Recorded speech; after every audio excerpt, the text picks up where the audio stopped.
तो guys welcome back to my channel. आज से हम लोग एक न्यू सीरीज़ का स्टार्ट कर रहे हैं जिसके अंदर हम डिफरेंट मूवीज़ की स्टोरीज़ को डिस्कस करेंगे और वीडियो के एंड में हम आपको मूवीज़ की डिटेल भी बताएंगे कि ये मूवी कहाँ पे अवेलेबल है, उसका क्या नाम है।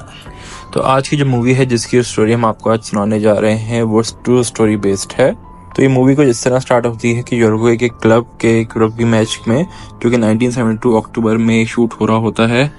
वहाँ पे एक टीम जो है अपना रग्बी मैच जो है सीज़न का हार जाती है, जिसकी वजह से वो सीज़न से आउट हो जाती है। सीज़न के आउट होने की वजह से उनके पास कुछ टाइम होता है नेक्स्ट सीज़न स्टार्ट होने तक का, तो कुछ ट्रिप प्लान करने का सोचते हैं। तो रग्बी प्लेयर्स की जो टीम होती है वो प्लान बनाती है सैंटियागो जाने का, क्योंकि इसके टिकट्स पे ऑफ आया हुआ होता है। तो सारे रग्बी प्लेयर्स अपनी फ्रेंड्स एंड फैमिली में भी कोशिश करते हैं कि जो जो आ सकता है आ जाए, ताकि उनको बड़े डिस्काउंट्स मिल जाएं और वो ट्रिप एंजॉय कर सकें। और जो प्लेयर्स रेडी नहीं होते जाने के लिए, दूसरे प्लेयर्स उनको मनाते हैं, क्योंकि सिटी के अंदर स्ट्राइक भी चल रही होती है। तो वो कहते हैं एक लॉन्ग वीकेंड भी हो जाएगा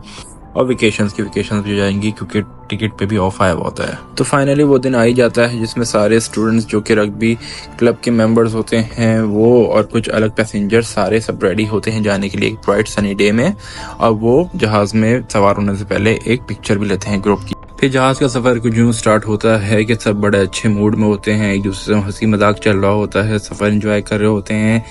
और एयरक्राफ्ट जो है माउंटेनियस स्नोई रीजन में दाखिल हो जाता है। जैसे ही एयरक्राफ्ट माउंटेनियस रीजन में एंटर होता है तो टर्बुलेंस जहाज के अंदर स्टार्ट हो जाती है, जो कि एक नॉर्मल होता है। जो पैसेंजर्स पहले सफ़र कर चुके होते हैं वो इसको एंजॉय करते हैं, बाकी जो नए नए सफ़र कर रहे होते हैं उनके चेहरे पे टेंशन दिख रही होती है। टर्बुलेंस की वजह से जो है अनाउंसमेंट होती है एयरक्राफ्ट के अंदर कि सब अपनी बेल्ट्स को बांध लें, क्योंकि वेदर कुछ ख़राब चल रहा है, क्योंकि उस वक्त जो है ये जहाज़ चिली के रास्ते से होता हुआ सैंटियागो जाने के लिए मूव हो रहा था। कुछ ही देर में जब जो है बाकी पैसेंजर्स जो है अपनी विंडो से बाहर देख रहे होते हैं और वो देखते हैं कि बहुत ज़्यादा तूफान जो है बर्फ़ का और हवाएं बहुत तेज़ चल रही हैं, कि अचानक जो है जहाज़ में कुछ पैनिक उनको फील होता है और कैप्टन की तरफ से आवाज़ आती हैं कि इंजन की पावर बढ़ाई जा रही है, सब अपनी बेल्ट्स बांध लें। और ये सुन के सब पैसेंजर्स में पैनिक स्टार्ट हो जाता है और सब जो है अपने रिलीजियस जो है बिलीफ के हिसाब से पढ़ना शुरू कर देते हैं। इंजन की जो है पावर बढ़ाने की वजह से जहाज़ में टर्बुलेंस स्टार्ट हो जाती है कि पैसेंजर्स वगैरह सब इधर से उधर मूव हो रहे होते हैं और फिर अचानक जो है प्लेन जो है एक माउंटेन की कॉर्नर से टकराता है और उसका आधा हिस्सा वहीं रह जाता है और आधा हिस्सा जो है माउंटेन से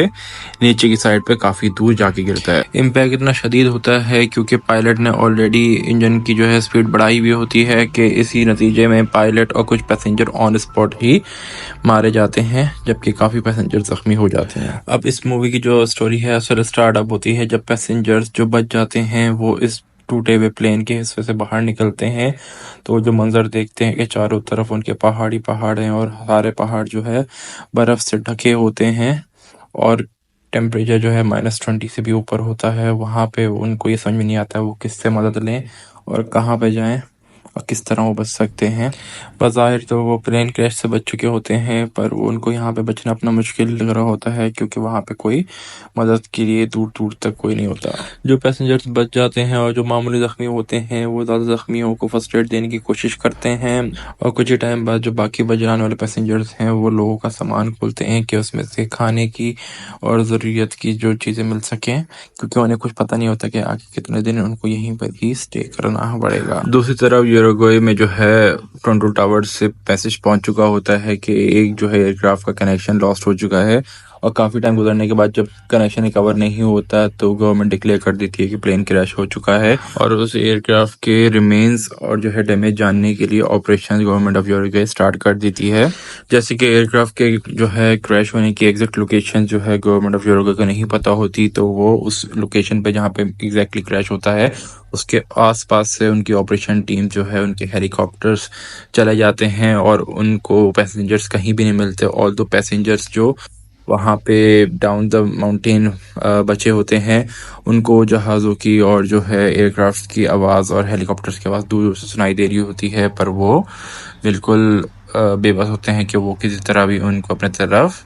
अलर्ट नहीं कर सकते। फिर जैसे जैसे एक के बाद दूसरा, दूसरे के बाद तीसरा दिन गुजर रहा था, उसी में जो ज़ख्मी थे ज़्यादा वो अपने ज़ख्मों की वजह से मरते जा रहे थे, या जो ज़ख्मी नहीं भी थे तो वो सर्दी की वजह से, जिनके अंदर ज़्यादा बर्दाश्त नहीं थी, वो मर रहे थे, या कुछ जो है भूख की वजह से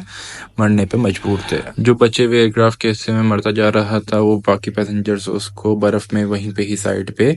दफना दिया करते थे। ऐसे ही दिन गुजरते गए और 1 से 1.5 हफ्ते के बाद खाने का सारा सामान ख़त्म हो गया वहाँ पे, क्योंकि सबके सामान में जितना भी खाना सारी चीज़ें थी वो बाकी के तमाम पैसेंजर्स जो है रोज़ के हिसाब से थोड़ा थोड़ा खाते रहे सर्वाइव करने के लिए, और अब इस टाइम पे किसी के लिए कुछ भी ना बचा था। खाने की तलाश में फिर जब उन्होंने और सामान खोला तो उनको एक रेडियो मिला, एक जो कि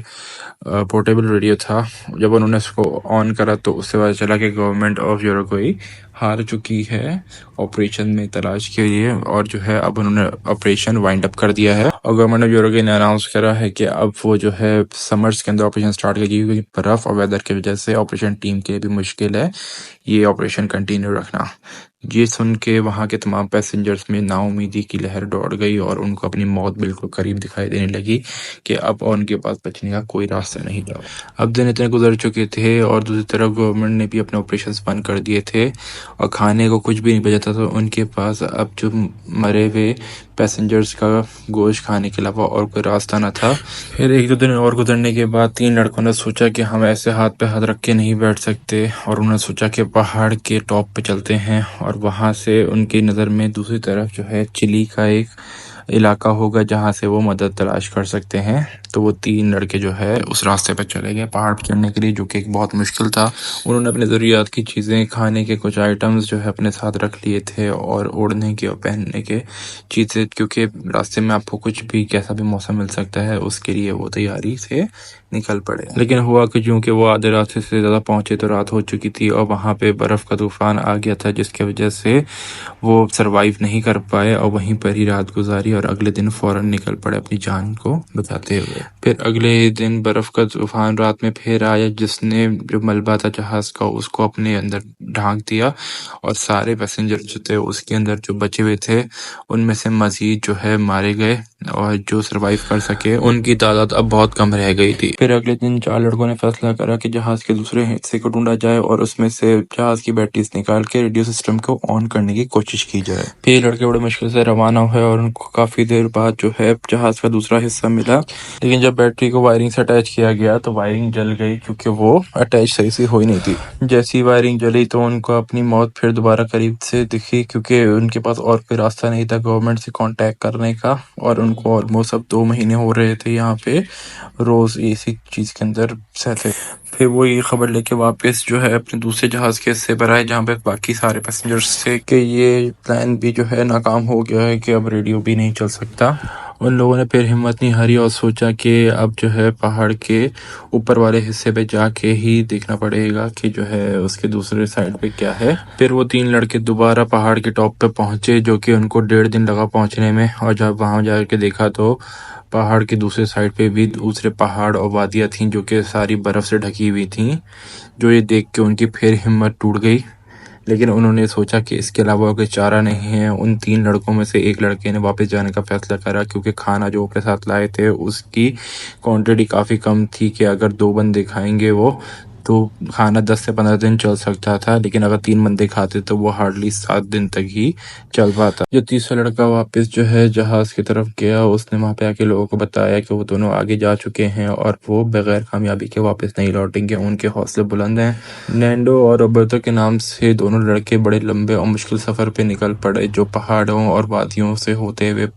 जिसमें उनको 10 दिन लगे। फाइनली उनको एक वादी दिखाई दी नीचे की तरफ, जहाँ पे पानी का चश्मा और कुछ